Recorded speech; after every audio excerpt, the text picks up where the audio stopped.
قدرمانو دوستانو ستړي مشئ زه غوټۍ یم هرکلی مو کوم چې د ډیجیټل چین پروګرام ګورئ د 2023 کال لپاره د چین د شپې اقتصاد فورم په 13 اکتوبر کې د دغه هیواد د هاینان ولایت په سنګهار کې ترسره شو چې په ترڅ کې یې د 2023 کال لپاره د چین د شپې اقتصاد د پرمختګ راپور خپور شوی دی. دغه راپور ښیي چې په دغه هیواد کې د شپې اقتصادي بنسټ کلک دی او د شپې پر مهال د سرانیانو او مشتریانو د مصرفونو او لګښتونو اندازه او اندول د 2019 کال په پرتله لوړ شوی دی.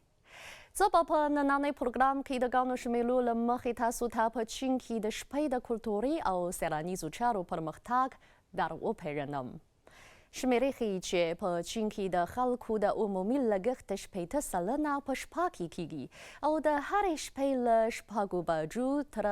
10 بجو پورې وخت د شپې اقتصاد طلایي وخت بلل کیږي. د سږ د دوبنۍ رخصتۍ په موده کې د شپې د اقتصادي تولیداتو د پارور اندازه د 2019 کال د همدې مودې په پرتله په سرو کې 602 زیاته شوې ده.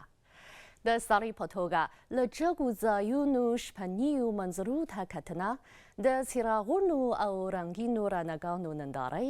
په سیلانیزو بیړیو کې د سیند د سایل د شپې بازارونو سایل د شپې هنري او کلتوري نندارې د شپې ډوډۍ خوړل او داسې نور پروګرامونه یادولی شو چې د مشتریانو ډېر خوښیږي. د منظره لرونکو سیمو سایل د شپې اقتصاد یوه مهمه برخه ده. یاد راپور ښیي چې په 2023 کال کې د چین د 15 په درجه عمومي منظره لرونکو سیمو کې 50.4 سلنه سیمې په شپه کې هم د سیلانیانو پر مخ پرانیستلي وي چې دغه شمېر د 2020 کال په پرتله څه باندې 2 چنده زیات شوی او په همدې کال کې د دولت په کچه د شپې د کولتوري او سیلانیزو مصرفونو د مرکزي سیمو شمېر 243 ته رسیدلی دی. بررسي راپور دی په چین کې د لومړۍ درجې موزیمونو یو په درېیمې برخې د روان کال د مۍ په 18 نیټې یعنې د موزیم په نړیوالې ورځې د شپې د پرانیستلو وخت اوږد کړی دی.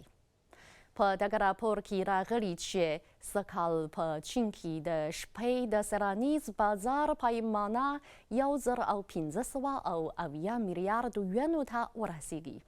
په نویو ساحو او چارو کې د شپې د اقتصاد د نوي تولیدات به د چین د سیلانیزو چارو د ښه کیفیت لرونکي پرمختګ سبب وګرځي او په دې مناسبت به د چین په بېلابېلو ځایونو کې مصرفونه هم زیات شي.